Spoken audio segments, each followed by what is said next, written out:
dan Sri Datuk tuan-tuan dan perempuan yang dirahmati Allah sekalian. Alhamdulillah, pertamanya marilah kita merapatkan rasa syukur kehadirat Allah Subhanahu Wa Taala kerana kita dapat berkumpul pada pagi ini. Saya rasa tak adil sangat tuan-tuan dan perempuan sekalian, kelas undang-undang lebih masa berjam-jam. Kita yang lebih penting tentang politik ini dibagi 15 minit. Saya nak cakap je, saya nak rasa penting je lah. Mudah-mudahan baik. Tuan-tuan dan perempuan sekalian, saya nak fokus tentang pertemuan dan kebersamaan. Ya. Saya tak fokuskan tentang kesatuan fikrah kerana mungkin kluster pemikiran Islam akan bincangkan perkara ini. Tetapi saya nak bincangkan keadaan tajuk kita pada hari tentang pertemuan dan kebersamaan, di mana ada kalanya kita perlu membincangkan perkara-perkara besar berkaitan dengan masa depan umat Islam. Tadi Datuk Ridwan ada tentang statistik orang Melayu memang majoriti tuan-tuan. Tapi kalau tuan-tuan ambil pecahan agama Islam dengan bukan Islam, dia akan jadi lebih kurang sama aja. Kalau tuan-tuan ambil pecahan agama ini, ya, dari segi bangsa mungkin Melayu itu dia lebih sedikit. Tetapi dari segi agama Islam dan bukan Islam, kita lebih kurang saja 50-50. Sebab itu tuan-tuan jangan berkecil hati dalam soal ini. Dan dalam kitab ini saya nak kemukakan bahawa pertemuan dan kebersamaan ini mesti diadakan untuk mengikat hati-hati kita ini dengan memahami realiti politik di negara kita ini yang berasaskan kepada kaum. Tentu kena ingat ini, ya, dalam parti komponen Barisan Nasional lebih kurang ada 13 ataupun 14, ya. UMNO satu yang mahu kelima Melayu, ya, PAS dalam kategori parti pembangkang. Yang lain itu semua berasaskan kepada parti politik berasaskan kepada kaum. Tuan-tuan perhatikan, dikala 13 parti politik lain memperjuangkan kaum masing-masing, hanya ada satu yang memperjuangkan Melayu ni. Melayu, bila saya sebut Melayu itu Islam lah tuan-tuan. Ya, jangan apa tu. Tak apalah tuan-tuan nak kata saya lebih Melayu daripada Melayu. Kan tuan-tuan. Sebab itu tuan-tuan kena mengutamakan kepentingan Islam yang dianuti agamanya oleh orang Melayu ini berbanding dengan kepentingan yang lain, dan penyatuan ini mesti disegerakan, ya, tanpa mengira latar belakang. Dan tuan-tuan kena ambil iktibar daripada keruntuhan Empire Islam yang lalu, dan ambil contoh, kalau tak nak tengok pun contoh yang terdahulu, tengok bagaimana orang Cina menyatukan kaum mereka. Saya ulang ni tuan-tuan ni, sebab dalam dewan ni ada 2-3 orang je Cina dah. Tapi dia dah sunat, tuan-tuan jangan risau tuan-tuan kan, ya. Yang kita risau untuk dia tak bersunat. Kalau dia tak bersunat pro Islam tak apa, dia tak bersunat dia lawan Islam. Ini masalah. Ya, baik. Saya ambil satu perkara yang tuan-tuan mesti membincangkan perkara ini. Ya, kalau istilah ketuanan Melayu itu menjadikan satu yang alergi kepada kita. Saya ambil satu istilah yang dikemukakan oleh Hasan Al-Banna. Ya, ini pun cadangan daripada Mufti Negeri Terengganu apabila kita membincangkan soal Qaumiyah Al-Majdi. Ya, tuan-tuan kena faham ada dua perkara besar di sini. Saya nak sebutkan di sini. Sebab Hasan Al-Banna berkata, ya, dia melihat daripada konteks bangsa Arab. Kalau hina bangsa Arab, maka hinalah Islam. Dan kalau saya melihat dalam konteks kita ini, oleh kerana orang Melayu itu beragama Islam, kalau hina Melayu ini, maka hinalah Islam. Dan tuan-tuan kena ingat juga, nasionalisme Melayu ini melahirkan tanah Melayu. Dia tidak, nasionalisme Melayu tidak melahirkan tanah orang asli namanya. Tetapi nasionalisme Melayu melahirkan namanya yang diketahui oleh sejarah dunia sebagai tanah Melayu. Dan begitu juga dengan negara-negara lain yang Allah berikan bangsa Cina contohnya, nasionalisme Cina melahirkan negara Cina, India dan negara-negara Arab yang lain. Dan tuan-tuan kena ingat, tuan-tuan mempunyai satu bangsa yang dimuliakan oleh Allah Subhanahu Wa Taala dengan agama Islam ini. Dan tuan-tuan kena jaga baik bangsa ini. Dan kekuatan bangsa ini bergantung kepada berapa banyak tanah dia ada. Dan ini dibahaskan oleh Hasan Al-Banna ini. Ya, tuan-tuan tengok yang kedua hari ini bila saya sebut soal tanah ini, saya nak cepat je.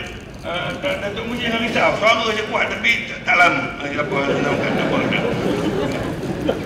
Ya, tuan-tuan kena ingat saya petik sikit kata-kata daripada almarhum Profesor Dr. Zulkifli Muhammad. Kalau bangsa Melayu tidak menyedari hakikat perjuangan, dalam masa yang tidak lama lagi bangsa Melayu akan tenggelam dalam gelombang bangsa yang menumpang. Dan hari ini tuan-tuan boleh rasa sama ada kita tuan ataupun penumpang ini. Dan saya melihat kita sekarang ini sudah menjadi penumpang. Ini saya tulis tentang masih adakah ketuanan Melayu. Saya tunjukkan persoalan itu. Tuan-tuan jangan, saya sedang membicarakan tentang kaumnya Al-Majridah, bukan soal ketuanan Melayu ini. Tetapi oleh kerana perkara itu berkait, jadi kita ambil dalam konteks realiti dia. Sebab ketuanan Melayu ini kalau tuan-tuan faham erti maksud asal dia, merujuk kepada bangsa yang membentuk kerajaan siapa terlebih dahulu. Ya, maknanya saya sebutkan, ya, ketuanan Melayu ini bukanlah Melayu itu tuan, bangsa lain itu hamba, tapi merujuk sebuah bangsa yang telah membentuk kerajaan terlebih dahulu, yang telah diiktiraf oleh dunia sebagai namanya sebagai tanah Melayu. Dan hari ini Melayu walaupun ramai, tetapi dia sudah menjadi Melayu menjadi minoriti dalam majoriti. Nampak banyak tetapi dia sedikit. Dia menjadi sedikit disebabkan oleh masalah-masalah dan kelemahan mereka. Inilah nasib Melayu di bumi Melayu. Ini semua 3 buku saya pasal Melayu je. Pasal Cina tak ada lagi. Tuan-tuan. Baik. Soal tanah Melayu. Tuan-tuan kena ingat dia, apabila raja-raja Melayu berwasiat, saya baca sedikit ya. Kami isytiharkan dan kami simpan untuk kamu dan kami benarkan kamu isytihar dan simpan untuk anak cucu kamu. Selain Gunung Ganang, Tasik dan hutan simpan. Tanah simpanan Melayu sehingga nisbahnya 50%. Selebihnya kamu rebutlah bersama kaum-kaum yang lain. Tuan-tuan kena tengok hari ini tanah rezerv Melayu tinggal 12%. Saya yakin ini angka politik dan mungkin keluasannya semakin lama kurang daripada 12%. Tuan-tuan ingat hari ini kita hanya mempunyai lantai-lantai saja. Kalau tuan-tuan tengok Melayu bandar hari ini, saya fokus pada Melayu kerana kita bersaudara, tuan-tuan, yang kita diikat dengan agama yang lebih besar ini. Dan itu pada saya lebih penting pada bangsa ini. Sebab itu saya fokuskan. Kalau tuan-tuan lemak, siapa saya yang diri yang sangat sedikit lagi ni. Ya, sebab itu saya fokuskan perkara ini. Bukan soal nak memulia ataupun nak menonjolkan bangsa Melayu sangat cara. Sahabat-sahabat saya yang bangsa Cina tu kena faham ini. Ya, jangan duk kata saya lebih Melayu pada Melayu kan. Kadang-kadang dalam ikmah sendiri duk kata kat saya tu, kadang-kadang saya marah juga tu. Kan tentu kena ingat rezerv tanah Melayu hari ini masih banyak di Kelantan. Yang tempat-tempat lain Pulau Pinang, tuan-tuan jangan fikir lagi lah. Soal Melaka, tuan-tuan jangan fikir lagi lah. Yang saya nak sebutkan di sini, rezerv Melayu semakin lama semakin sedikit. Ya, dan Johor sudah nampak ada perubahan digantikan. Dan tempat-tempat lain tuan-tuan saya kena sebut di sini bahawa kalau tuan-tuan tidak naikkan, tidak ganti balik tanah ini, tuan-tuan akan jadi seperti Palestin.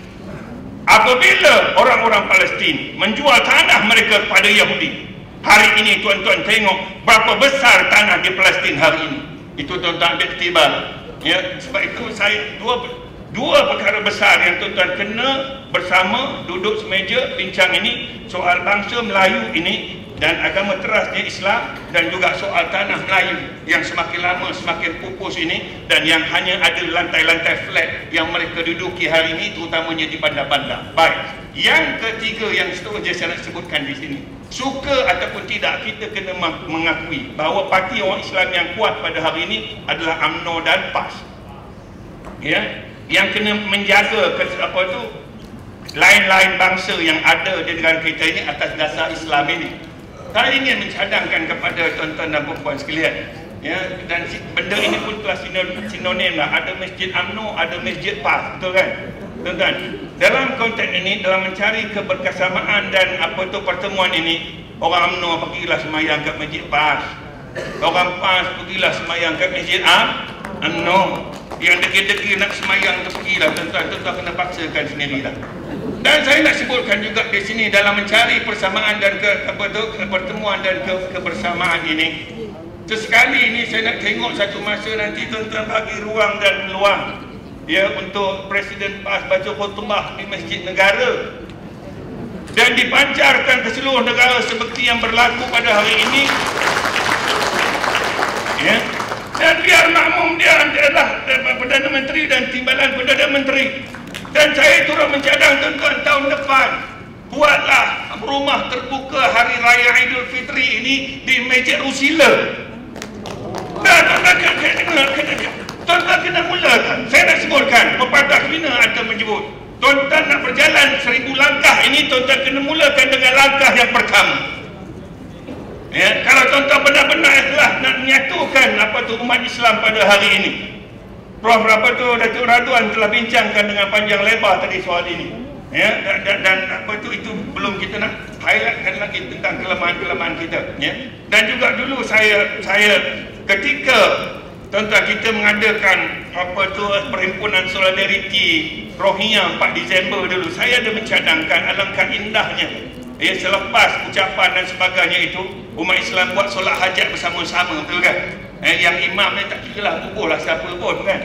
Ya, dan dikala itu kita nampak bagaimana kita boleh bersatu apabila kalimah Allahu Akbar dilaungkan. Betul-betul kan? Ya, kita ni tuan-tuan apabila sebut saja nama Allah semua pakak-pakak ikut, bukan? Sebab itu bila kita angkat imam angkat dia Allahu Akbar, semua akan ikut Allahu Akbar, betul tak? Bila kita sujud kalimah disebut juga Allahu Akbar. Ada Pak Imam sebut sujud. Kalau Pak Imam sebut sujud tak sebut Allahu Akbar, lama pun terkajang Pak Imam tu. Tapi dengan kalimah Islam ini tentang membesarkan Allah, kita pakak-pakak sujud atau rukuk dan sebagainya. Dan kita nak tengok perkara ini tuan-tuan dan puan-puan sekalian. Dan begitu juga keterbukaan kerajaan Kelantan dalam memberi ruang kepada mungkin JAKIM, menteri di Jabatan Perdana Menteri untuk berkhutbah di negeri mereka dan sebagainya. Ini perkara-perkara yang perlu kita lihat secara serius. Dan saya sebut lagi tuan-tuan, saya bukan menafikan parti-parti yang lain Datuk Prof Radwan ni, kan ya. Tetapi inilah dua parti yang memperjuangkan Melayu dan Islam ini tuan-tuan dan puan-puan ya. Kalau ditakdirkan, saya dah sebutkan kita merancang bukan untuk menang pilihan raya 5 tahun. Tapi tuan-tuan kena berfikir jauh, merancang untuk 100 tahun sebagaimana Lee Kuan Yew buat apabila dia dapat Singapura. Ya. Untuk anak cucu cicit kita, bukan untuk kita, tetapi untuk anak cucu cicit kita. Sebab itu kalau tuan-tuan tengok sejarah Singapura, apabila Lee Kuan Yew dapat Singapura, dia merancang untuk 100 tahun untuk Singapura. Saya nak sebutkan di sini, kalau berlaku pertandingan di kawasan majoriti Melayu, tuan-tuan dan puan-puan, dan terutamanya di Kelantan, contohnya, mungkin ini sukar untuk diterima. Ya, pada saya, tidak rugi kita serahkan, biarkan PAS memerintah Kelantan. Ini pandangan saya, tuan-tuan.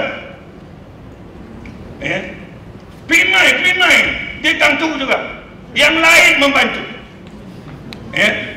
Saya ini pandangan peribadi saya. Saya tak tahu tak boleh setuju ke tidak, tetapi itulah yang tersirat dalam hati saya sekian lama ini, supaya kita tidak merancang untuk jangka pendek tapi untuk jangka panjang. Dan kalau berlaku pertandingan 3 penjuru di kawasan yang dan menjadi kubu kuat, contohnya sesebuah parti itu, maka salah satu parti kena mengundurkan diri untuk mengendurkan kat ini Nabi Datuk Musi. Dan ini gambar-gambar dan tuan, ini Datuk Mufti. Kalau boleh kita tengok satu hari Presiden PAS, ini Perdana Menteri jadi imam, ini Multaqa Al-Azhar, ini solidariti ummah, dan kesimpulannya habis dah itu okey dia Prof kan, tu cepat kita laju ya tuan-tuan kan. Saya nak sebutkan di sini, selebih tuan-tuan bacalah petang ni tuan-tuan sekalian ya. Kita sudah tidak ada banyak masa. Kalau tuan-tuan merasakan bahawa kita masih ada masa, tuan-tuan silap. Sebab orang lain sudah berlari, kita masih lagi nak merangkak. Dan di kalangan kita ini penuh dengan masalah. Itu belum masalah sosial lain yang kita nak bincangkan.